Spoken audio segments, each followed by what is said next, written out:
In this lesson, we will look at MasterCAM Verify, which is part of our simulator suite of tools. The main purpose of Verify is to view tool motion while removing material on a stock model. We can see a realistic representation of what our process looks like and watch for collisions. The model that our toolpath will be verified against is found in Simulator Options, here in the Toolpath Manager. You can see that on the Components tab, I have stock setup currently selected. This will suffice for most lathe parts cut from bar stock. Stock properly configured in stock setup is important here. We do also have other options, as you can see. In the Data tab, there are some settings that we can adjust here. And in the Simulation tab, this is where we would select our machine for simulating our part if we were in a mill product. Lathe does not use this product. Full machine simulation is available in the Lathe and Mill Turn application. So I'll green check out of here. And to open Verify, I'm going to select this icon right here. And you can see that I currently have all my operations selected. So that's what we'll open. I'll do a Alt F1 and I'll page up a little bit and center. Inside of the simulator, we also have some options. I'll go to File and Options, and you can see that these are the general options for working with a MasterCAM simulator. In particular, I want to make sure that all of our collision checking options for stock are turned on. We'll need these for one of the exercises we're going to do. We can also turn them on and off for other components. We have a Graphics tab, and you can see that we can configure graphics options, including colors and line styles. I'll say OK.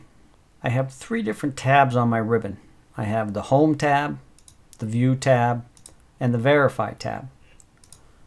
On the Home tab, you can see I have a backplot option, which is a scaled down version of Verify. We can turn some of the features inside of Verify off for a more simplistic backplot of our toolpaths.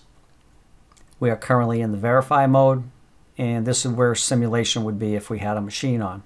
You can see I have some stop conditions here. The little arrow to the right bottom determines which stop conditions are set. I can turn them on and off by selecting the stop conditions icon. I have a variety of visibility options that I can turn on and off here. So for example, if for some reason I wanted to turn my fixtures off, I can make them translucent by selecting once with the square box. I'll be in translucent mode. I select again and turn it off, and the fixture gets turned off. So that's true of all these different components. There are some other options that we can try as far as operations and toolpath goes. We can also record the verification process, which is really handy for highlighting and communication purposes. And we can also save the whole presentation. So this will save an executable that we can email to anybody, and they can open a part file that will verify just like we see inside of here. On the View tab, your standard zoom, fit, and other views here. Our shortcut keys also work.